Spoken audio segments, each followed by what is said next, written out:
We're blessed in Ohio to have some amazing hospitals. And so I wear this to honor all the first line workers, doctors, nurses, everyone who makes all our hospitals work every single day for us around the state of Ohio. Today, I think we should pause and talk a little bit about where we are in this coronavirus and where we're going. In a sense, you could liken this to halftime, middle of the game. No one knows exactly if we're in the middle, but probably not too far away from that. And I'll talk about that in a moment. But let's first go to our slides and look at the data for today. Today we are reporting 1,447 new cases. To put this in perspective, in the last 7 days, our cases have averaged close to that, a little bit over that, 1,475 cases per day by report date. We had been averaging, to put this in perspective, a little over 1,000 cases per day only 2 weeks ago. So we've gone up quite dramatically in several weeks. Let's look at the positivity, another way of looking at this. As we increase the testing, we would hope to be seeing a drop in positivity. We're not seeing that. This is a chart that only goes back, and I want to make sure everyone understands, this goes back to July 1. So we got from July 1 basically to the present. And you can see what's happened. Our positivity is now showing for the last day 4.1%, 3.9% for the last 7-day average. It was 2.7% on September 23rd and 24th. So again, these numbers have gone up dramatically. Let's take a look at our top 88 counties. And what you will see here, again, these numbers just continue. These numbers, unfortunately, just continue to go up. Athens and Fayette County are both, and Putnam, Mercer, Dark, all those counties are about 3 times what the high incidence level of the CDC. So it's just off the charts. And then we go on down from there. So again, starting Athens, Fayette, Putnam, Mercer, Dark, Auglaize, Jackson, Butler, Henry, Miami, Fulton, Allen, Ross, Shelby, then DeGreen, Clark, Montgomery, Scioto, Lawrence, Muskingum. Those are the top counties as we move forward. This map now shows how many counties are red and how many are high incidence. So the red counties, you can see, if it's a high incidence level, that simply means that they're over 100 cases per 100,000 for every 2 weeks. So we're now seeing 51 of our counties that are high incidence counties. And that's just a real problem. What this means is we've seen this spread. And if you look at this, if you're in a high incident county or you're a red county, you know, we certainly should be concerned. We're not trying to scare anybody, but these measures have never looked like this since we've done this. We never had as many high incidence counties, and we certainly have a lot of red counties. So if you look at, for example, the western side of the state, 2 counties in, every single county looks like it's high incidence or a red county. And this really shows just how this virus has spread out throughout the state. And again, if your county's red or high incidence, that's a big concern. So let's step back for a moment and kind of look where we are going. As I say, maybe it's sort of like being at halftime. And I get questions all the time. Mike, when's this going to be over? Governor, when I can take off my mask? I'm sick of the mask. When can I do that? What's our goal? What's Halloween going to look like? What's Thanksgiving going to look like? What's Christmas going to look like? Next year, baseball, and on and on. And these are the things that we all ask ourselves. The truth is that no one can answer these questions with great certainty. What we can say is that things will get better, but in all likelihood, they will get worse before they get better. And we're already seeing that in the trend lines of the last several weeks. Virus is tough, it's cunning, it will not give up, sort of has a mind of its own. And all the experts that we talk to for months now have said, when the cold weather hits, more people move inside, we can't really be outside as much, that's when we're going to see more spread. But I think it's important for us to look at, before we look at the future, and again, no one can predict the future, but I'll base this on what the experts tell me and people I talk to. I spent all day yesterday on the phone talking to more people, many of them around the country who've been following this very, very, very closely. I think it's important, though, to talk first about what we've achieved, because we've achieved a lot. You have achieved a lot. Ohioans have done exceedingly well during this. If you compare us with other countries, if you compare us with some other states, we're doing pretty well. And what we've really avoided, because of what Ohioans have done and what they've not done, what we've really avoided is this huge spike where we would see our hospitals overflowing. We all remember first seeing those stories coming out of Italy. We've seen them come out of New York. We've seen them come out of California and Texas, Florida, more recently, Mississippi. Now we've seen, high incidence up in South Dakota, North Dakota. So despite the great tragedy, 5,000 deaths, many families where both parents are out of work. We've seen small businesses close. We've seen small businesses struggle. We've seen an increase in people with mental health problems. So this virus has certainly not been benign, and we have not been spared, and the people of Ohio have not been spared. But because of what you have done, we've gotten to where we are today, and we're in better shape than we would have been if you hadn't made the sacrifices. So many of you have worn masks. No one wants to wear a mask. We all get tired of it. So many of you kept distance. So many of you have done the basic things that we know that we have to do. So I'm proud of where we are. Not proud of me, but I'm proud of what you have done. You've really made a big, big, big difference. We've avoided these large outbreaks that other countries and other states have seen. We've certainly seen more deaths than we want, more cases than we want. But we're doing well compared to many states and to countries. Let's talk now about the future. What is the future? Again, no one can predict it. But let me just talk about what the experts are telling me and best that I can discern this.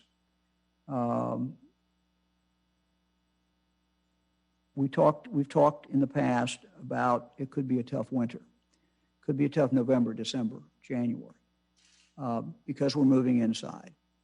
Because we're also now seeing, for the last 2 weeks, some fairly significant spread through the greater part of Ohio at a high rate.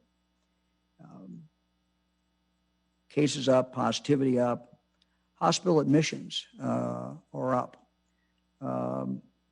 Plus the early first indicators, doctor visits, emergency room visits, people with COVID-like symptoms, these are going up very, very fast.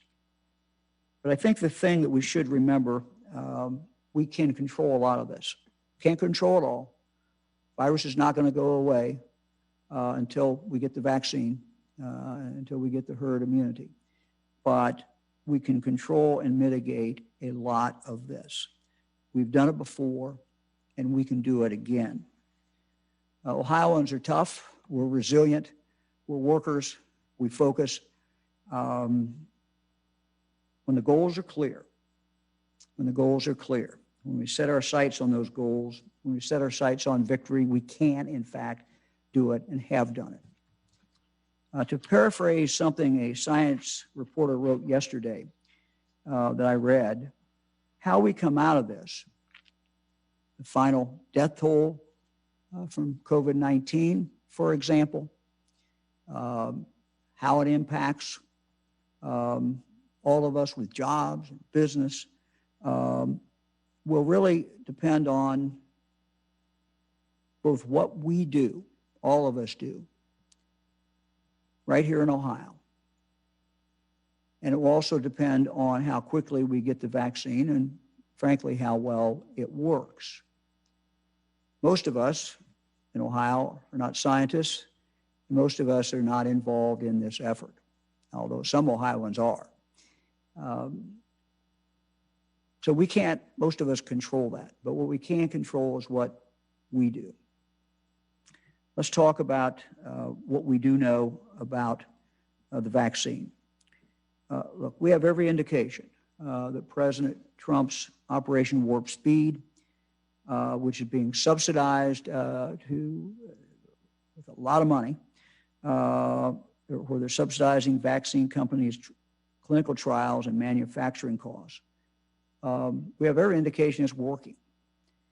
As the New York Times reported yesterday, the operation is, and I quote, working with remarkable efficiency. Doesn't mean there won't be glitches, doesn't mean it'll be perfect, but it seems to be coming along. And so it is coming, and judging by all the indicators, it will work. As I said, we aren't the scientists. We can't control the development of this vaccine. That's beyond our ability. The money's been put in. The right people are working on it, and they're working on it exceedingly hard. Here's what we can control.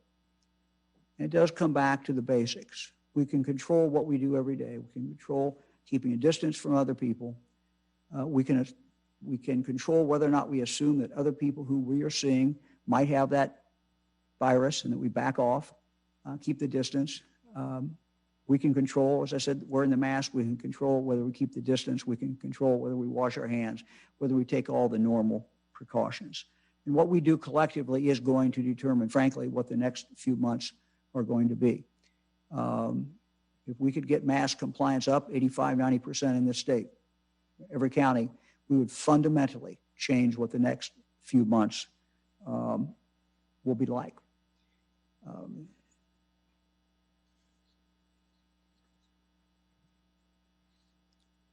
So as we look forward, no one knows exactly how long this is going to take with the vaccine. So we don't know how much longer we're going to have to do this. But several people I've talked to and the things I can read, indicate that, by summer, this coming summer, we could be in a position where we're getting it out, the vaccine out in a large section of our state of Ohio. What should be our goals as we move forward? We got to keep our economy moving, keeping the jobs we have, creating as many new jobs as we can, keeping our small businesses going. To do that, and to keep our deaths down, and we will have to keep this virus from flaring up. We all want to get through this alive and unhurt so we can be there for our children and grandchildren to celebrate birthdays, baptisms, weddings. Everybody has different goals. For some, it's keeping your kids in school, making it possible for them to play sports, making it possible for them to be in theater, making it possible for them to be in debate, choir, whatever their passion is. What we do in our communities will determine that, because the schools live in that environment. And if we allow that virus to flare up in our community, it is going to go into our schools. And it's the same way with our nursing homes. When nursing homes are hit, they're hit because someone is bringing that in. Not obviously on purpose, but they're coming in. And so that, what's going on in the community reflects what goes on in the nursing home. And so again, wearing masks, keeping a distance in the community will impact our schools, our ability to keep kids in school. It will impact our ability to keep our nursing homes free of the drug, free of the virus, excuse me. Everybody's got different goals. Maybe your goal is to be back in the horseshoe with 100,000 or so of your fellow fans cheering on the Ohio State Buckeyes. Maybe your goal is to be able to go to a busy farmer's market on a beautiful Saturday morning with your family to see your neighbors, pick up some fresh produce. And I will say that that's certainly something that you can do now and is going on if you're careful. Maybe your goal is to be able to hug your best friend who has some medical problem. Whatever your version of the why is, that's what is at stake. And what we collectively do will determine our ability to do this. Our game plan. In every sport, there's a game plan. We have a game plan. Our game plan is to wear a mask when you're out. Wear a mask when you're in a place where you will see others. Stick with our game plan. Execute the plays. This is exactly how we will disrupt the virus's game plan. The virus wants us to get complacent. It needs us to spread it, and it only spreads with our help. Some friends of ours, friends of all Ohioans, did a public service ad that I think captures the greatness of Ohio, the strength of our people, and what we have to do in this second half to win. There are moments in life when all the greats are tested. But they persevere, adapt, and never, ever give up.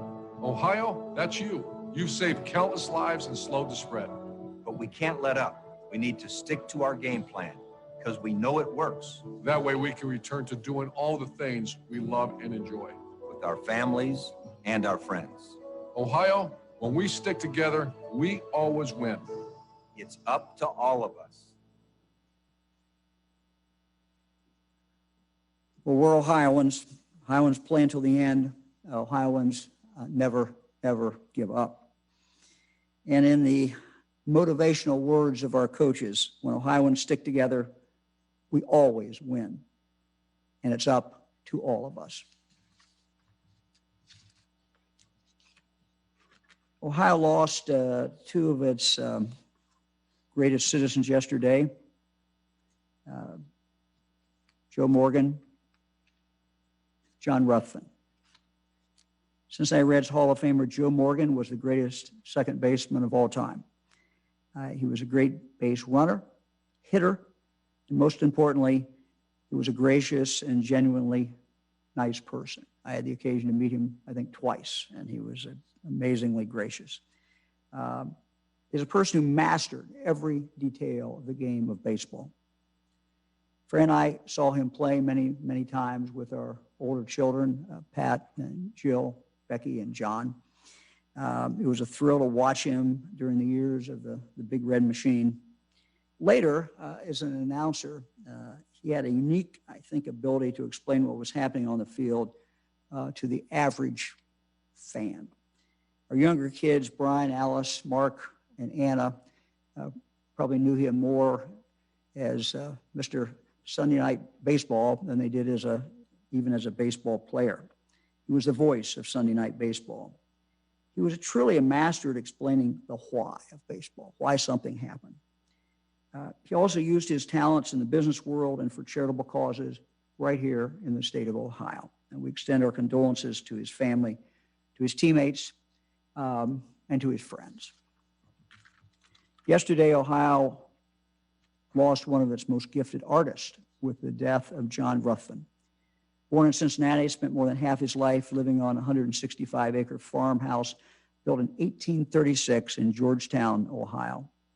As a young man, John Ruthven served his country in World War II as a member of the greatest generation. Fran and I knew John and his late wife, Judy. It was a special thrill to visit him in his studio and to see the work that he was doing.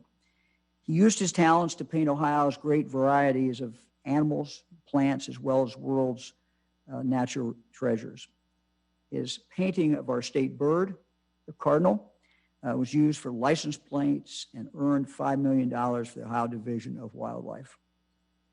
In addition, John and Judy bought and helped restore President Grant's boyhood home in Georgetown, Ohio, ensuring it would be preserved for generations to come and getting it on the National Register of Historic Places. The Ruffins donated Grant's boyhood home to the History Connection, to the people of the state of Ohio in 2002. History was so important to them that John created a foundation to preserve history to honor Judy after she died. John Ruffin was often called Ohio's 20th century Audubon. This is really a fitting tribute to his talents and his lifelong dedication to sharing the beauty of Ohio's natural treasures with all of us. Another difficulty that has arisen during the coronavirus is that patients have not been able to take their children to the pediatrician for well-child visits as often as recommended. This led to a decline in the number of vaccinations administered to protect against diseases such as chickenpox, measles, whooping cough, and polio. We're starting to catch up on these numbers, but there's still some reason to be concerned.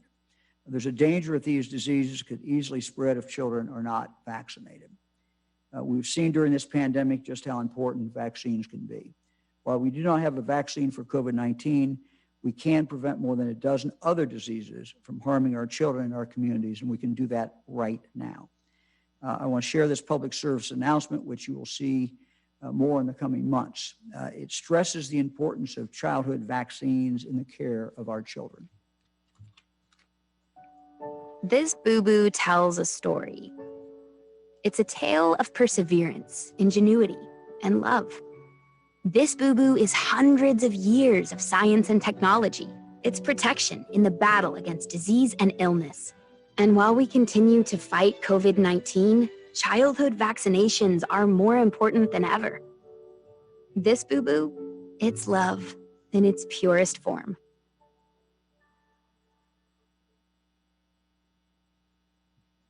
In addition, in the coming days, the Ohio Department of Medicaid will launch a number of initiatives to encourage childhood immunizations among their members. These efforts will be aimed at increasing safe, convenient access to vaccinations for members by providing mobile vaccination clinics and reducing administrative barriers for providers. It's critical that Ohioans and providers remain vigilant about keeping children up to date on these vaccines. We cannot let COVID-19 prevent us from meeting our essential health care needs. Please contact your pediatrician or your health department today to schedule these important well-child visits. Today I've asked Dr. Chris Peltier, a doctor from Cincinnati Children's Medical Center, to join us to tell us more about the importance of childhood vaccines. Doctor is also a provider at Pediatric Associates of Mount Carmel and president-elect of the Ohio chapter of the American Academy of Pediatrics. Doctor, thank you very much for joining us. Thanks for having me again, Governor. Tell us a little bit about just in general what's going on with childhood vaccinations. I know that some doctors have expressed some concerns about maybe not having enough families come in yet, and maybe tell us a little bit about what you're seeing, but also just tell us the basics. Tell us why is this very important? Definitely, I'd be glad to. So as a result of the pandemic, as you mentioned, vaccine rates are definitely plummeting, not only here in Ohio, but across the country. We know that during the shutdown last spring, well-child visits to pediatricians fell, which ultimately, in addition to many other things like not being able to do vision and hearing screens, ultimately dropped the rates of vaccinations. Many families were obviously worried about going to their pediatrician or their family doctor. Was it safe? And we know, I want to share with you some data. So from January through April, the CDC reported a cumulative decrease in 2.5 million doses of vaccines that were administered.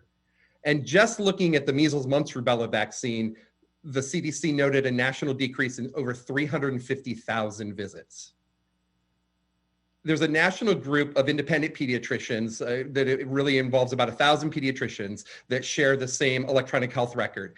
And some data from that company showed that decreases in the diphtheria, tetanus, and whooping cough vaccine dropped almost 50% up through April. And the HPV or human papillomavirus vaccine rates dropped by almost 75%. As you said, it definitely is improving, and we are seeing well visits return to higher levels than they were during the spring, but in many practices, that's still not up to 100% or where it's been. And not only that, but now we're having to try to get in families that delayed their well child visits and their vaccinations when Ohio was shut down. So why is it important? I mean, I think we all know just intuitively this is important, but what are the consequences if our numbers are not where they need to be and if we don't hit a certain level of children with these vaccinations? Right, so the ultimate outcome is that we run the risk of an outbreak of vaccine preventable illnesses like whooping cough, like measles, and a worsening flu epidemic than we normally would have. You may have seen the American Academy of Pediatrics has an infographic that they've been publishing on social media trying to prevent what they call a twindemic. So, you very sadly demonstrated where we're at in the fight against COVID. We are at the very beginning of influenza season. And, we worry that if we aren't vaccinating against things like measles, whooping cough, influenza, we're going to see greater closures in schools. We're going to have more impact on the economic outcomes for parents and caregivers. And I think most importantly, there's going to be a strain on the already taxed health system due to COVID to care for these children. There's an interesting study that was published recently in the European journal Lancet that really looked at trying to put it in perspective. And what the data that they found showed that for parents that are worried about bringing their children to their pediatrician for risk of getting COVID, for every one death that could be attributed to COVID that could potentially be caught by going to your healthcare provider in delaying vaccinations, 84 deaths in children could be prevented from other vaccine preventable illnesses like whooping cough, measles, and flu.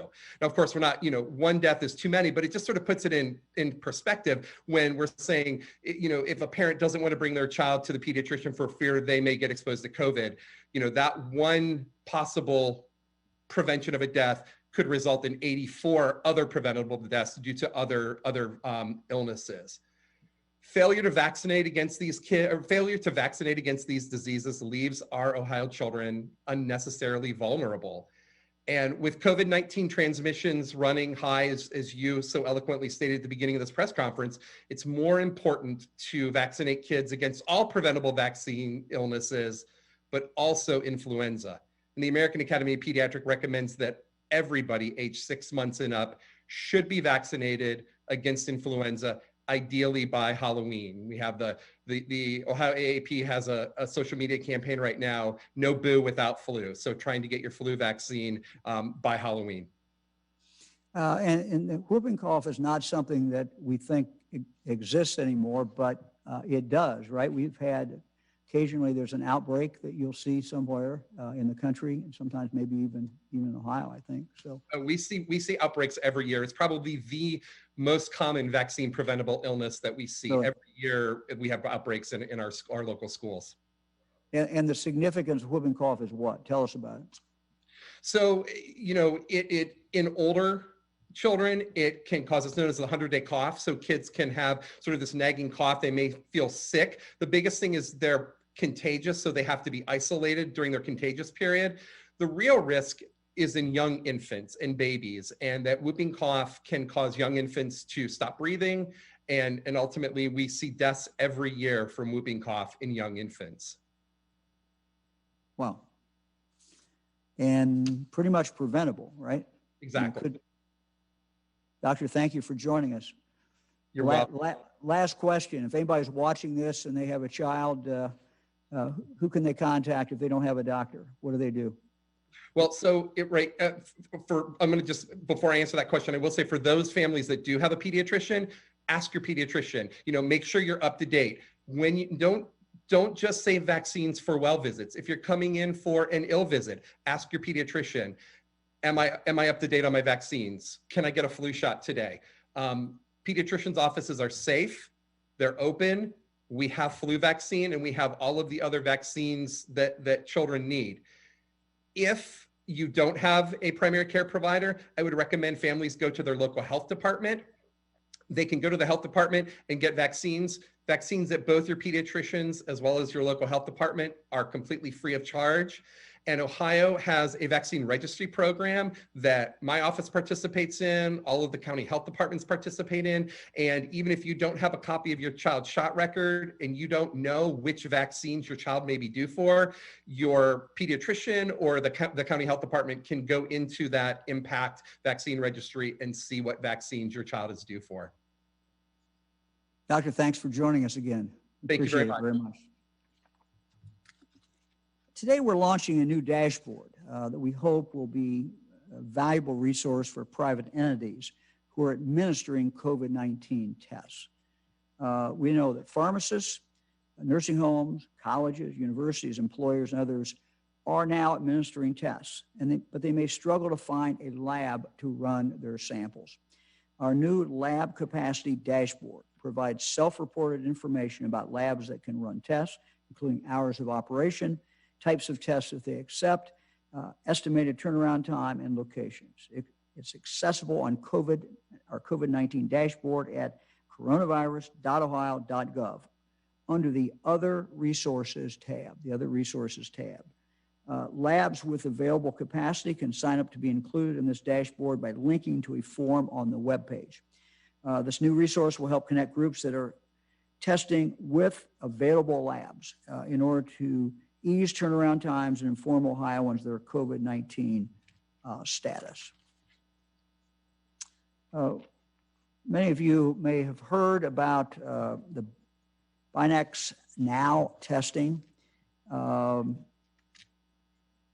These are 150 million Abbott Binax Now COVID-19 tests that the federal government purchased and are now distributing to the states.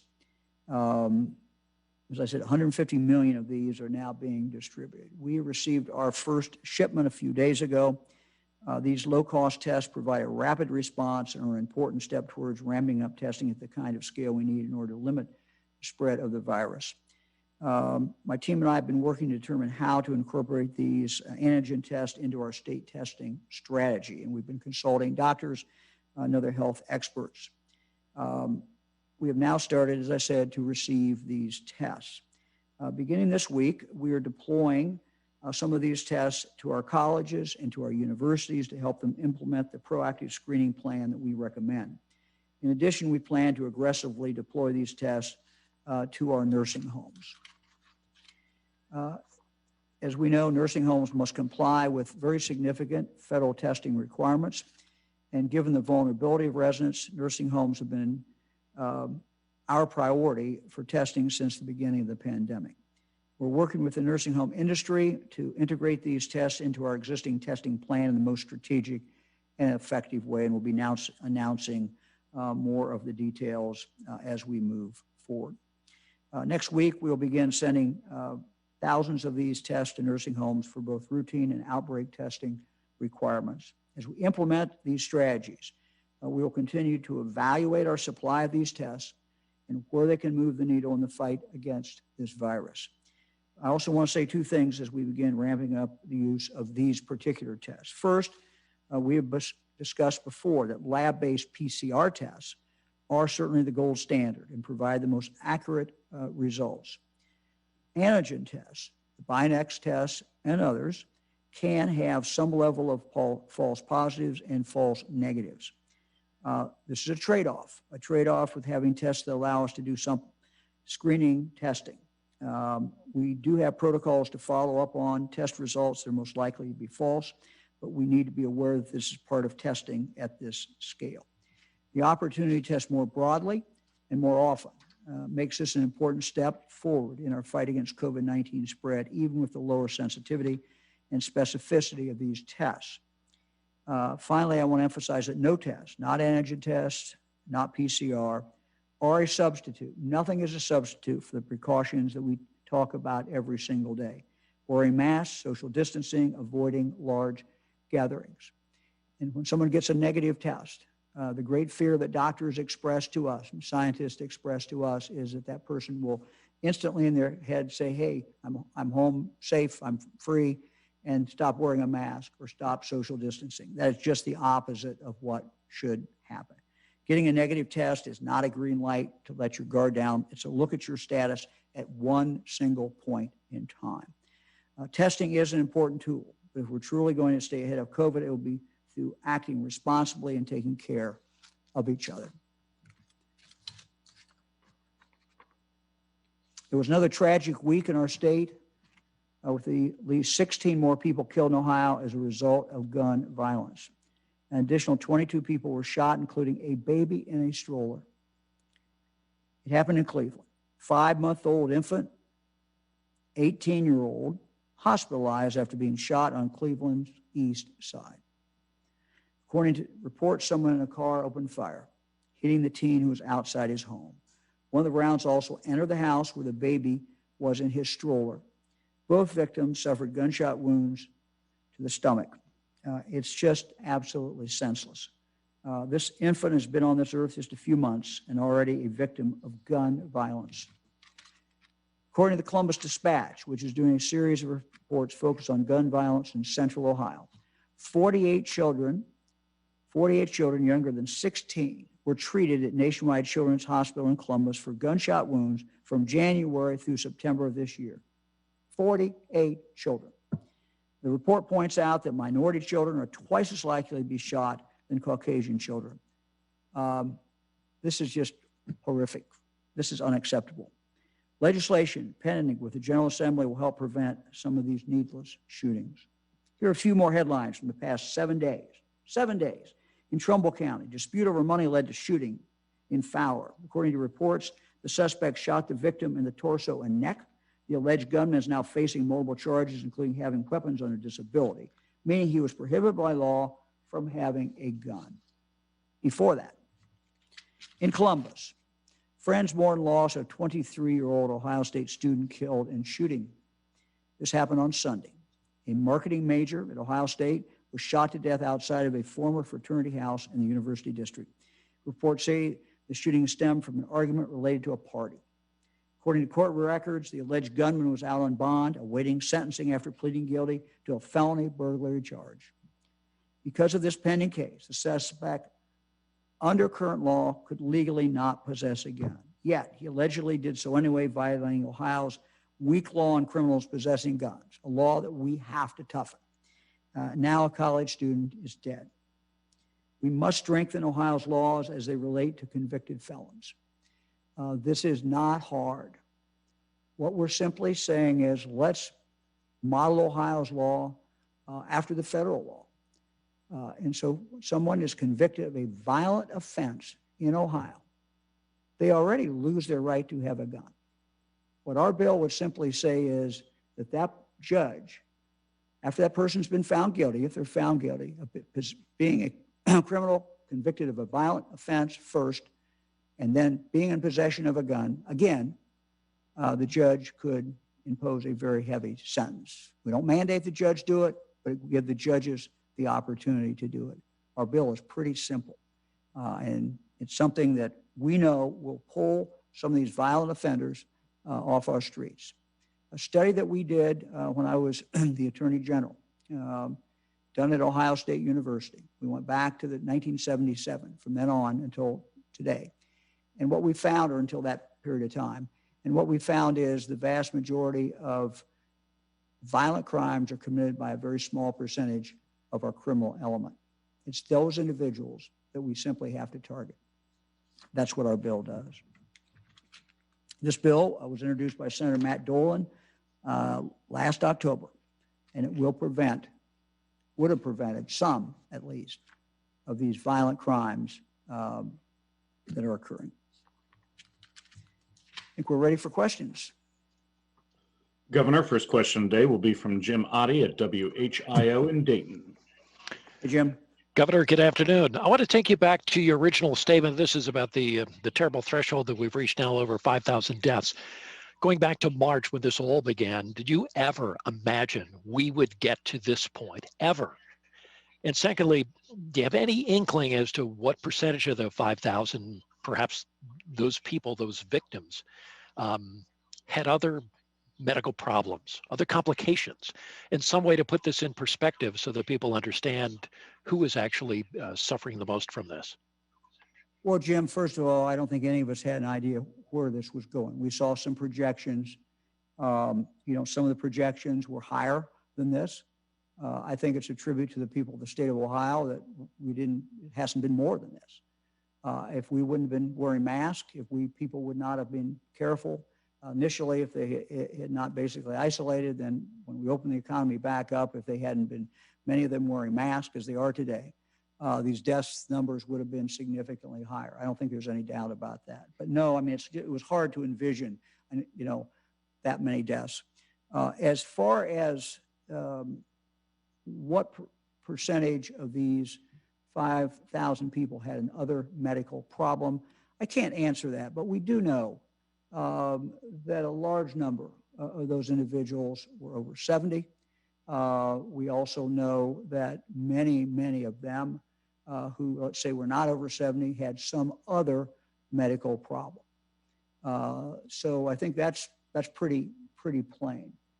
But it doesn't, at least for me, and I hope for most people, change the fact that these were fellow Ohioans who were alive, who had people who loved them, who had a life ahead, who seemed to be doing okay, and some of whom may have lived many years. And they were taken away from us by this vicious virus. So each one of these lives is precious. And I know you did not say this, but sometimes people say to me, well, he was over 70, or he was sick already, or she was sick already.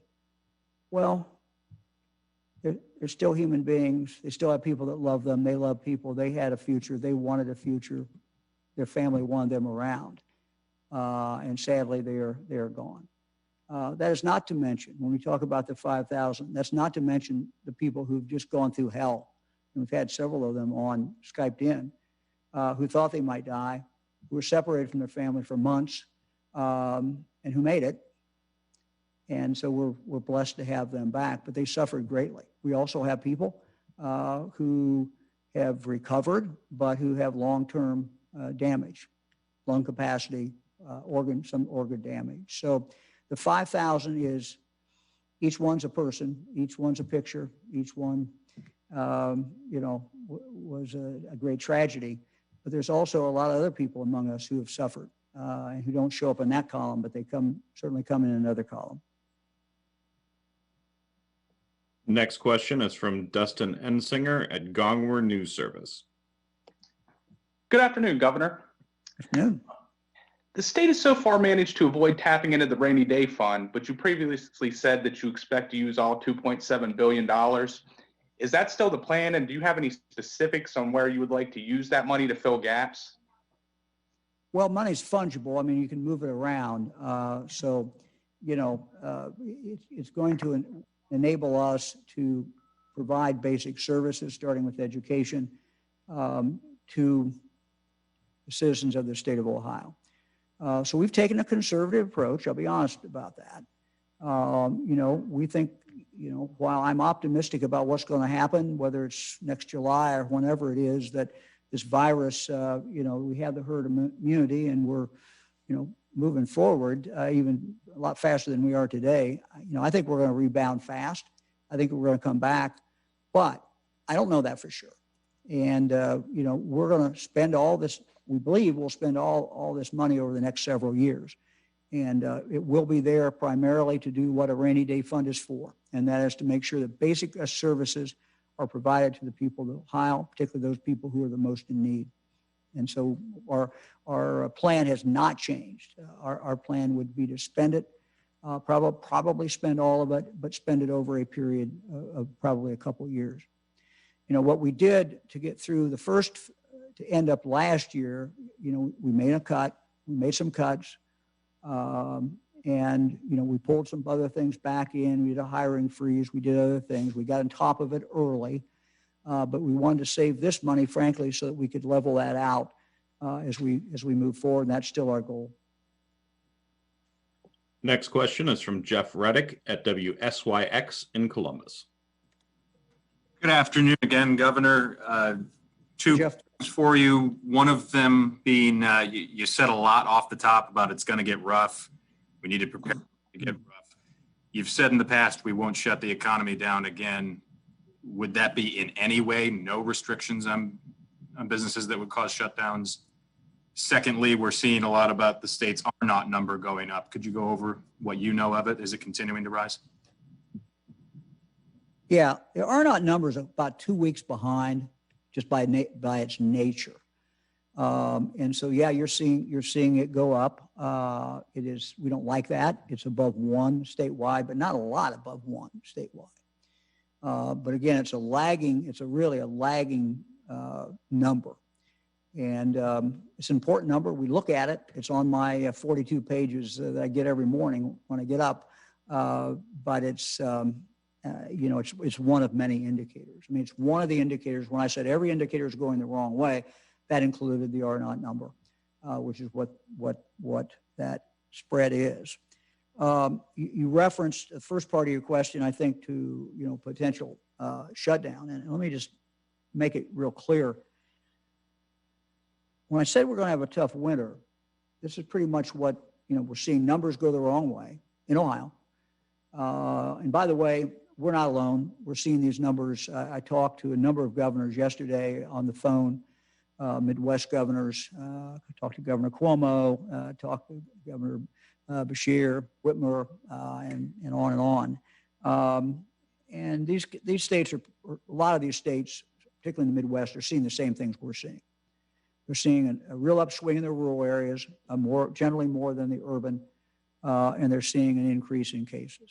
So we're all kind of seeing the same thing. But we can, the point that I want to make sure I get across is that when I say it's going to be a rough winter, it could be a rough winter, it's based on 2 things: the numbers we're seeing now and what the experts say what happens when you move inside. But we can mitigate that a lot. We can change that future dramatically. And I will say what I've said other times. While we have, in some areas of the state, very good mask wearing, I was on the phone this morning with most of our health directors, and in some counties, they're seeing a retrenchment. They're seeing that mask wearing go down a little bit. And, if we can keep it up, if we could do 85% or so statewide, every county, this winter will be a lot easier. And what really is at stake is all the things we value.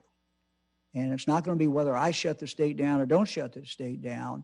If the outbreak is so bad that you can't put teachers in a classroom, that you can't put students in a classroom, these kids will be learning remotely. Whatever the school wants to do, they will ultimately make that decision out of necessity. If the outbreak is bad, people will become even more nervous, will become nervous about going out, and they'll become nervous about spending money. And so all of these things, so much of our economy and so much of our future during the next 3 months or so depends on what we do. I talked about 2 things are coming together. Never in the history of the country or the world, as far as I know, as vaccines have been put together this quickly. And we're not there yet, but it looks like, you talk to the experts, that we're on a pathway. So we're going to get these. And we can't control that. That's what other people are doing. But what we can control is what we do ourselves. And that is back to basics. One of the things I loved about the coach's ad is because in this, as in all sports, it does come down really to your optimism, to your heart, and it comes back to doing the basics. Every sport, everything you do in life, it's about doing the basics. We know what the basics are here.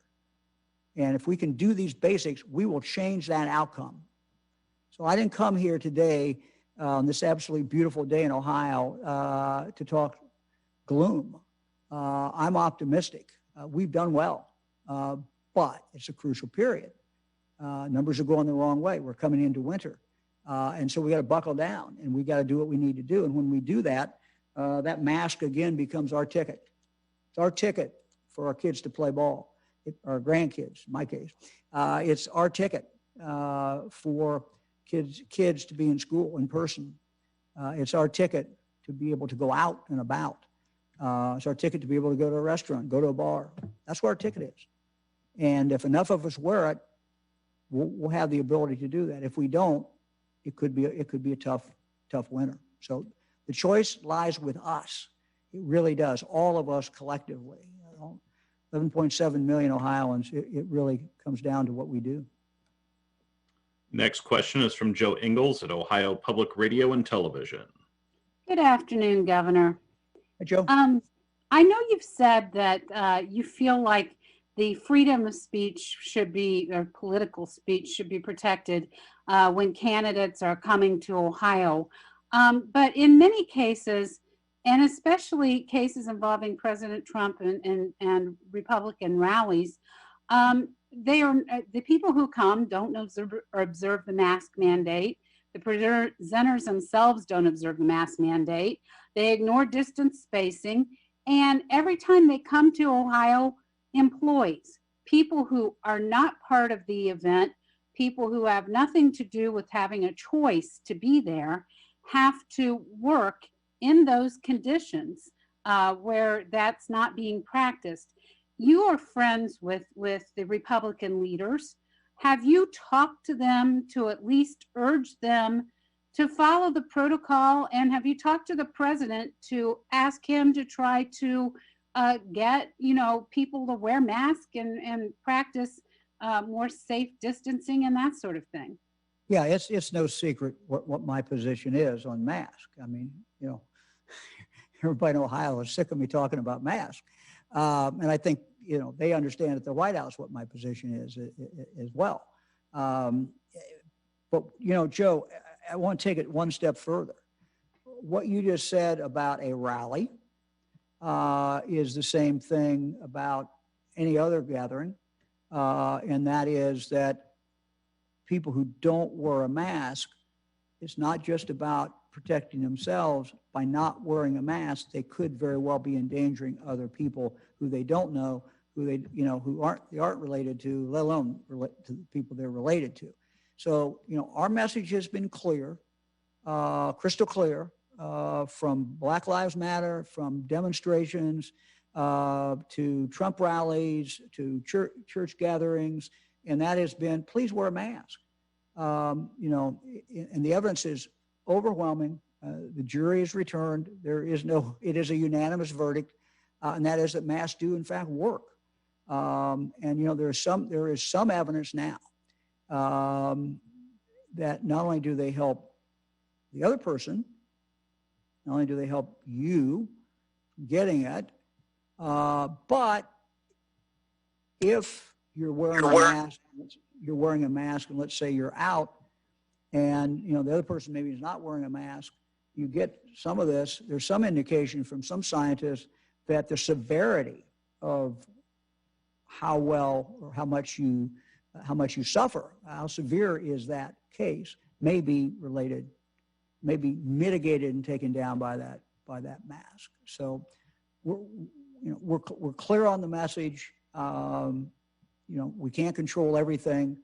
The biggest cause of spread that we're seeing is people, when they're with friends and family, places they feel comfortable. And, they let their guard down, as we all do when we're with friends and we're with family, we all let our guard down. But the message is we can't do that. We've got to assume that everybody has it, even our friends and even our family, because we don't know. We just don't know. Next question is from Laura Hancock at cleveland.com. Good afternoon, Governor. Afternoon, Laura.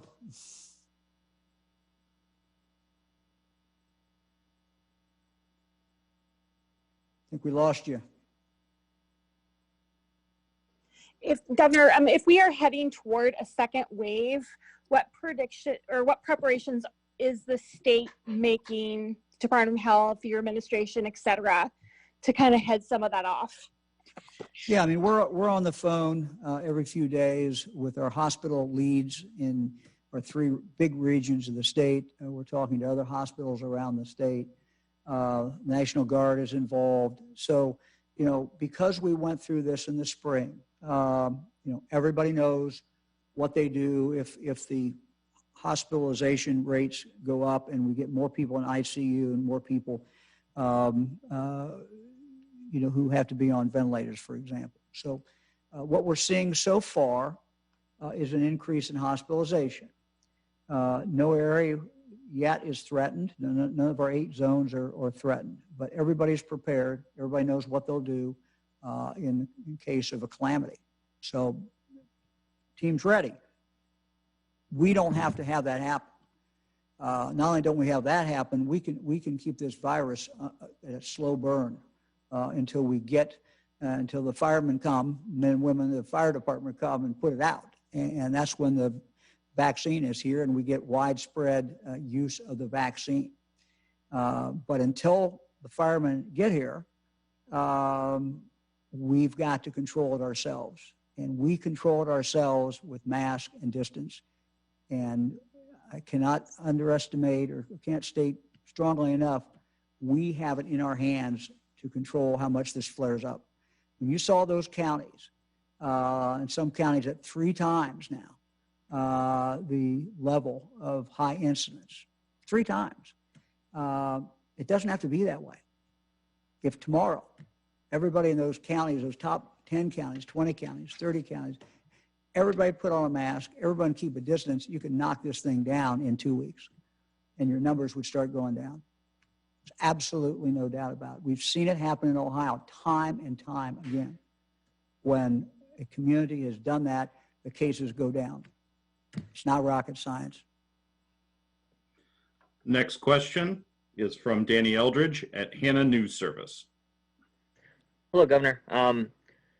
So there's about $900 million left in the state share of the CARES Act. Can you talk a little bit about what your plans are for that money? I know arts groups in particular are looking for funding from that. Yeah, we hope to have some money. We will have some money for the arts. We'll have some, because we know they've been hit very hard. We hope to have some money for other nonprofits. We hope to have money for other small businesses. And we hope to have money for people who are paying rent and are behind in their rent or behind in their mortgage. So those are, we've already put some money out in regard to mental health, and we're monitoring that. You know, we put out the money that we think can be spent between now and the end of the year. If this money can be carried over, which we hope it will be, and we think that Congress in a lame duck session will vote on a bill. If they vote on any bill, I'm told by our congressional delegation, there will be a rollover provision in the bill. And then we'll be able to take some of that money into next year when we're also going to have mental health concerns, where our colleges are also going to need additional funds. So for this year, in addition to the things I talked about, we also look to have some additional money for our colleges and our universities. So we have plans. What makes it difficult is we still don't know for sure whether we can roll this money over or whether we would be in a position of trying to spend it between now and the end of the year, which would not be a prudent way to do it. It would not be the most logical way to do that. So we're kind of balancing these things, but we have needs now that we're going to get covered. We're working with the state legislature, and we should have a specific announcement about what we're doing shortly. Next question is from Boniface Wammer at Eye on Ohio. Good afternoon, Governor. My question for you is going back to the vaccinations. When you finally receive a vaccination, how long do you expect it to take before you can roll it out to all of Ohio? Well, that's an excellent question. I don't know the answer, but I have a general answer. And this is from talking to the vice president and talking to doctors. You know, we think that these vaccinations will come in waves. And it looks like most of the ones that are being worked on require 2 shots. I think one of the main ones being worked on is a 3-week period between the first shot and the second shot. Another one is a 4-week period between the first shot and the second shot. You know, some of them require you know, deep freeze, but they're going to come out in containers that can hold them. And, you know, we've already are working on the distribution chain. We would expect that the first group that would come out, you know, will certainly be focused on critical first responders. And by that, I mean people who are, you know, who are right on the front line. It also, you know, very early on will be people who are the most vulnerable. That certainly is anybody who's living in a, you know, people who are living in a congregate setting, such as nursing homes. So we think it's going to come out in waves, and it's going to pick up faster and faster, probably as it goes. No one knows how long this is going to take, but you know, several knowledgeable people who've looked at this have told me by June or late June, they would project that we would be in widespread distribution, you know, to people all over the country, not just in niche groups or smaller groups, but it would be widespread. Now, look, those, you know, those dates are just, no one really knows. People are trying to kind of figure it out. But, you know, we're moving towards, you know, working on it. So no matter when it comes out, we'll be ready to get it out. And our goal will be to, you know, obviously get these out just as soon as we get our hands on them. Next question is from Max Philby at the Columbus Dispatch. Max. Hey, Governor. I remember a month ago you were warning Ohioans with Labor Day approaching that if they weren't careful, we could see cases spike again. So I'm curious if you believe that the spike we're currently seeing is the result of Labor Day, and if that could lead to any more measures that your administration might implement since we've got a few more holiday weekends coming up before the end of the year. Yeah, I think, Max, that's too simplistic. I mean, certainly Labor Day and activities could have been a partial cause. You know, you had a lot of things going on, as you know, in the week or two before. Schools were opening back up and colleges were opening back up. And our colleges have kind of phased in. You know, some of the colleges opened up entirely in person, some kind of phased that in. So we're well into all of that now. And, you know, what we think we're seeing, as we're seeing an uptick now in the age, which is different than it's been for a number of months, that we're seeing kind of a rebound. So, you know, you get a 20-year-old college student who has got infected, he or she, you know, might not even know they have it. They pass it on to an older person. And we think we're seeing that second phase of that possibly taking place. But it's very difficult to, you know, to drill down and to quantify that. So, again, you know, you asked, your other question was, you know, is that going to inform us to do anything in particular? And what it informs me to do is to just emphasize to people, we control this. This is in our collective hands. I mean, when you think about it, if we're correct that so much of this is coming about from people who are with family and with friends, whether at a wedding or a funeral or a barbecue or any kind of things that people do, you know, government has very little way to impact that other than to tell people, here's what's going on in your county, here are the numbers in your county, and second, here's what you can do about it. And, you know, telling them, we know this works. We have evidence that works. We have evidence in Ohio it works, as well as national evidence.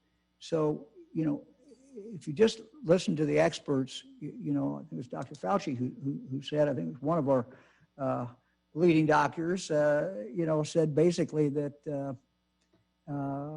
now it was another doctor, can't think of his name, but anyway, basically said that the mask in some respects is going to be more, Redfield, I think, mask is going to be more powerful than the immunization. I don't know about that, but it just tells you how much he thinks this mask is worth. And we saw it on our numbers.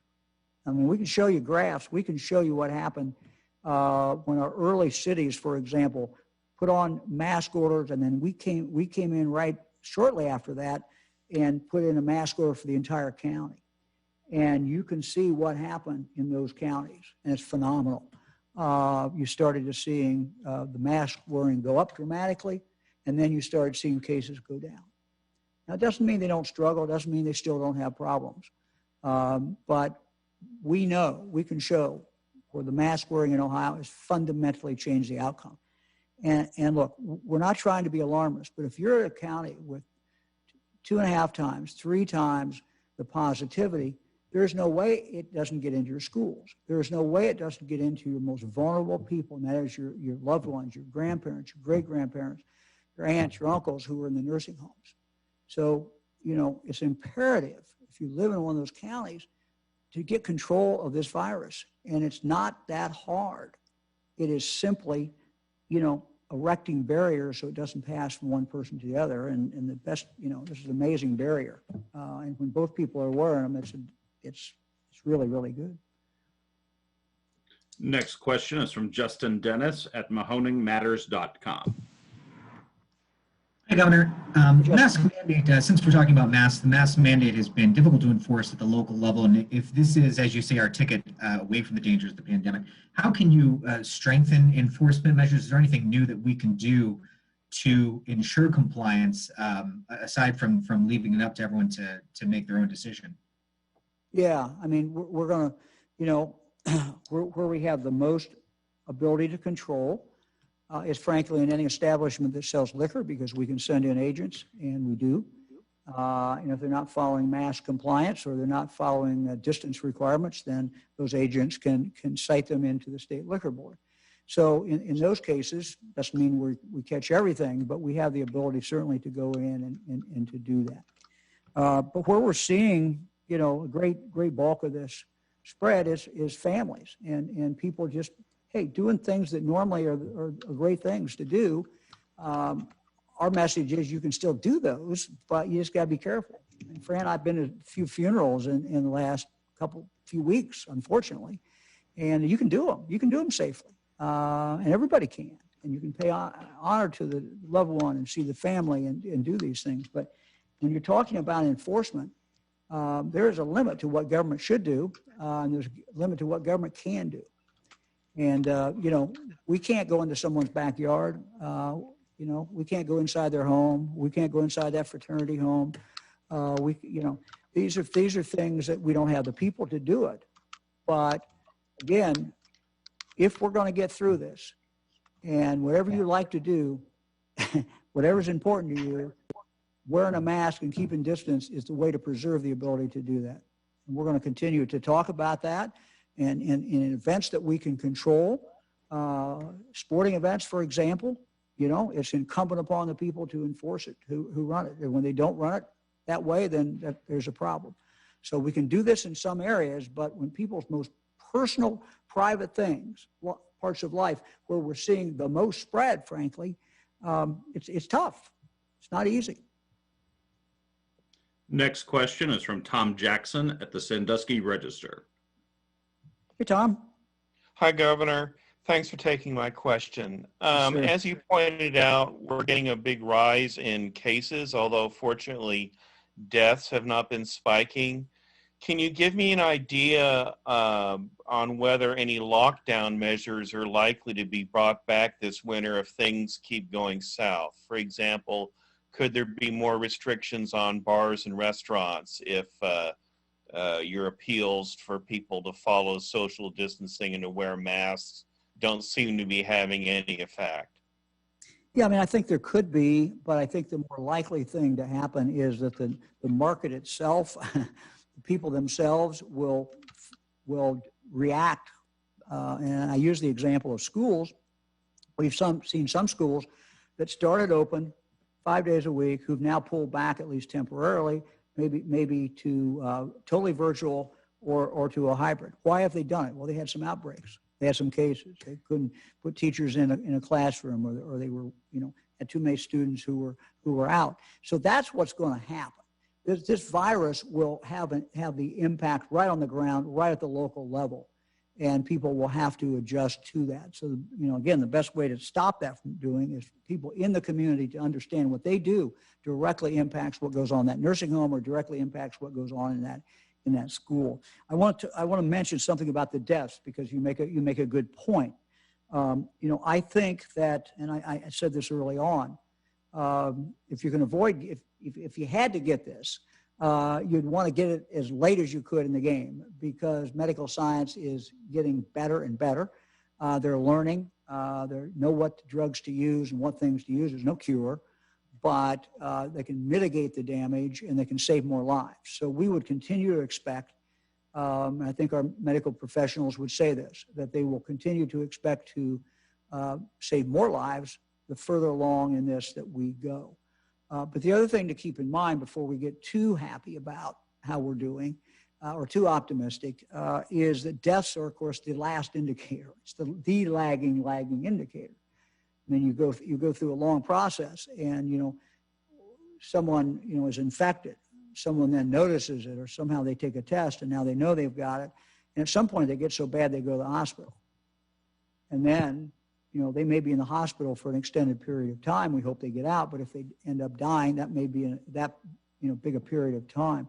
So they're the lagging indicator. So when you see these numbers as high as they are today, we may see those results, 2, 3, 4 weeks away. So we're doing better, not because of me, but because of what doctors and scientists are doing. But we're still losing people. And there's no cure that we know of. Next question is from Jackie Borchert at the Cincinnati Enquirer. Hey, Jackie. Good afternoon. Governor, you said earlier that if we got to 80 to 90% compliance for wearing masks in counties, that would make a huge difference. Where are we at now, and how are you measuring that? Well, that's a good question. There are some apps that are supposedly doing this. I've never been quite sure how reliable they are. I will tell you what we do. On this morning's 7:15 call with the health departments, I asked each one of them to report to us today what they think their mask compliance is in their community. And I'll be happy to share those with you all on Thursday. It varies, and it varies within the county. Here's what some of my district reps who I've sent out, and they're not health experts, but they just have gone out and just looked. And what they'll say is that in the rural counties, urban counties has the most compliance generally. You get out into the rural counties, the county seat has less than the urban areas, but more than the rest of the county. So you go into a county and the county seat will have the highest rate of compliance, maybe 40%, 50%. But then when you go out into the smaller communities, it may go down to 10% or less. It also depends on the type store. What they tell us is that grocery stores do pretty well. The highest incidence, the highest compliance level is probably in the grocery stores for whatever reason. Convenience stores, on the other hand, are some of the lowest, is what's reported to us. And this is consistent county to county. And I don't know why that is, but again, it matters. It makes a great deal of difference. We got frontline workers.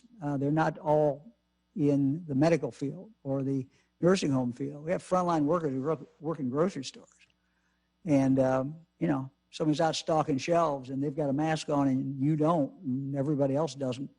That's not fair. It's not fair to them. It really, it's not.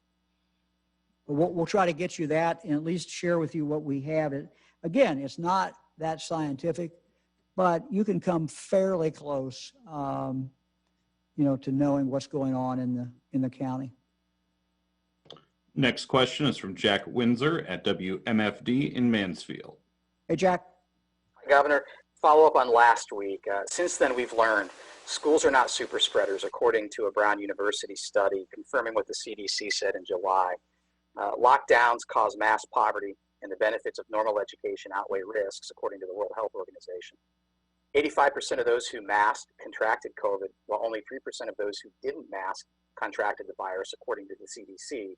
And then BioNext Now, the tests that you want to use in our schools are approved for off-label use, but the test manufacturer does not recommend them for use on asymptomatic people in nearly all the children who are positive or asymptomatic. We're also receiving anecdotal reports of kids suffering infections, heart conditions, and kidney issues due to masking. And 10 months in, not one child under 18 has died from COVID. Governor, can you get kids back in school full-time without the dangerous demand of masking, unnecessary testing, and can we stop the unethical 14-day quarantine of healthy kids? Well, Jack, my answer is probably the same as it was last week. I don't know that it's much different. We do know that kids can spread it. You use the term super spreading. It's a different thing. And what we're seeing where the super spreading events generally are at weddings, they're at when people are inside, they're people close together, they're when people are shouting, people singing, people crying. You know, these are places where we have seen a lot of the super spreader events. And so super spreader events we've not seen to my knowledge, in our schools.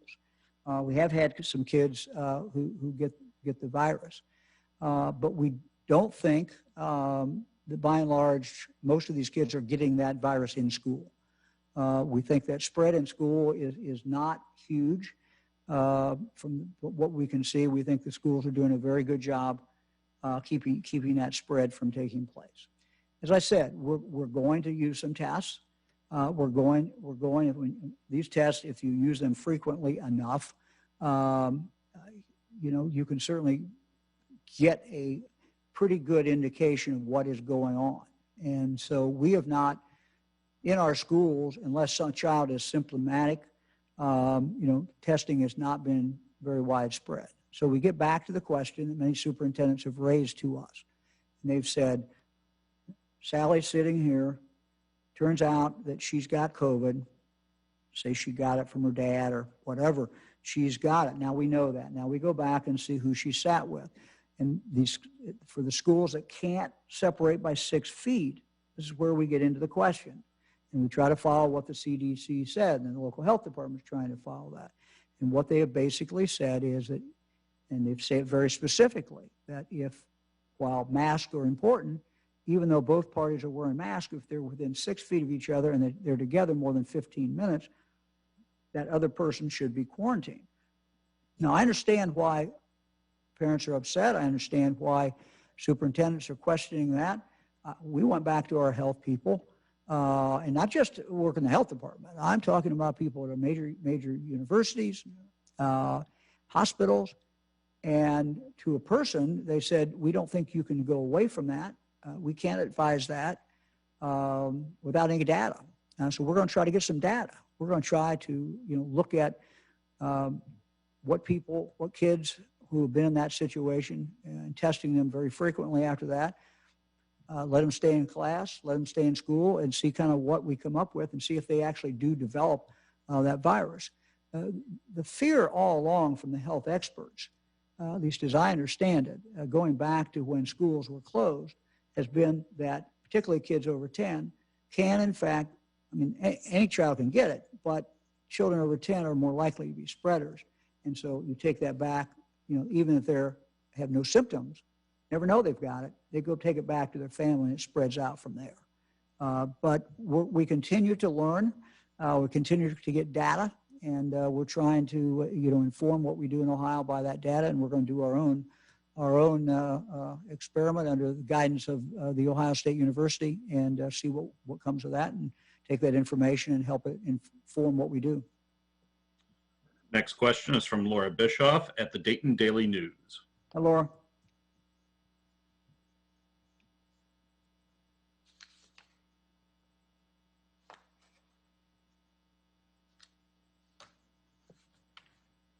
We'll come back to Laura. Next question is Adrian Robbins at WCMH in Columbus. Hi, Governor. Thank you so much for doing this again today. We're learning more information on the plot to kidnap the governor of Michigan, including that the governor of Virginia was a target that was talked about. Does this concern you about your own safety? But also, when it comes to the rise of these extremist groups we are seeing across the nation, so including here in Ohio, are you concerned about the safety of all Ohioans? Yes. As far as the last question, I am concerned about the safety of Ohioans. Look, the rise in extremist groups is something that we have to be concerned about. FBI did a great job in protecting Governor Whitmer. But as far as all citizens, yeah, we have to be concerned about the neo-Nazis, the white supremacists. We have to be concerned about all of these fringe groups of right or left, whichever political side you say they're on. But we have to be very concerned about them. And that's the thing that we as elected officials have to do is to denounce them, as I have, and I will continue to do so. So yes, I'm concerned about them. I'm concerned about it. Sometimes it's a one-off. It's one person. They get this in their head, and they're going to do something. Sometimes it's, as in the case apparently where Governor Whitmer was the victim, or would have been the victim. It's a plot. It's a whole conspiracy. It's a group of people who apparently trained for this and were, so audacious that they thought that they could pull this off. So look, as far as my security, we don't talk about security. So I don't talk about our security. So it's just not a wise thing really to do. Next question, we'll go back to Laura Bischoff at the Dayton Daily News. Hey, Laura. Can you hear me now? Can hear you well, thank you. Excellent. Hey, it's been 85 days since Larry Householder and 4 others were arrested in that $60 million bribery and racketeering case. Ohio lawmakers haven't moved yet to repeal or replace House Bill 6. I know you've called for it to be repealed. The select committee in the House didn't meet last week. It's not meeting this week. What kind of discussions have you had with legislative leaders about the future of that law in recent days? Sure. We certainly have talked about this, about the importance of it passing, that it needs to pass. I get the impression that the lame duck session may be a very interesting session, and I hope very, very productive. As I said at the beginning of this, we've got some language that we need to include in the code in regard to repeat violent offenders. There's police reform that needs to take place. I think there's a broad consensus among police officers and others, police organizations and community groups. So there are things that we should be able to pass in the lame duck, that the legislature should be able to pass, and I would be willing to want to sign. So we hope, I certainly hope that this is one of the things that they deal with. So my position has not changed, Laura. Next question is from Alex Ebert at Bloomberg. Thanks for your time, Governor. Last week, the United States' second largest movie theater chain said it was going to temporarily close down.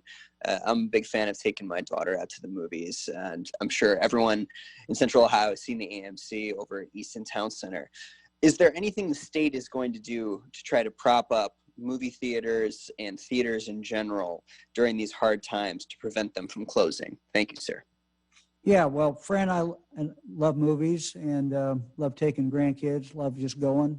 Fran and I, we go to the Little Art Theater in Yellow Springs. We go to other places.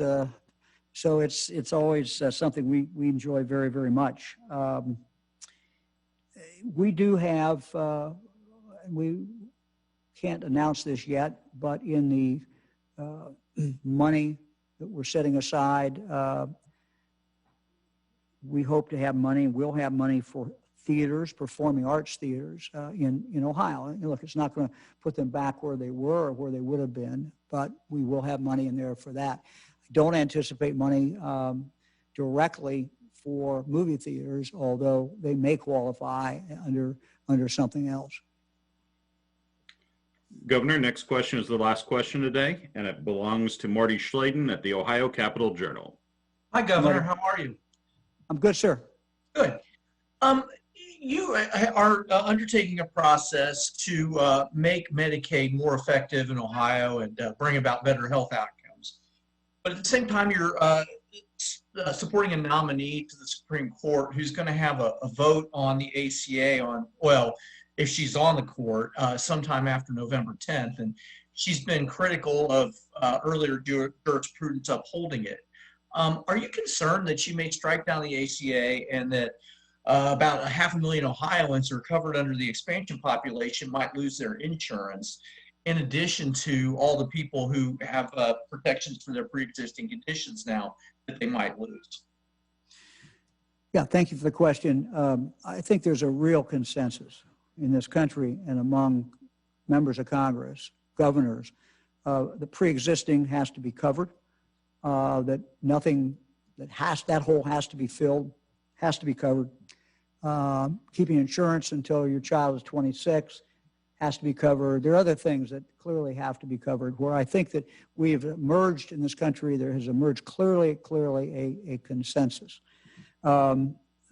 Judge Barrett, I believe, is a stellar candidate. I didn't watch much of the hearings today, just kind of walked by the TV a few times and saw it, but looked like she was holding her own and doing well. She's eminently qualified. She has a great background. I think she'll be a great justice. And I think we're done. Look forward to seeing everyone on Thursday, and hope you have a good rest of the day. Thank you very much.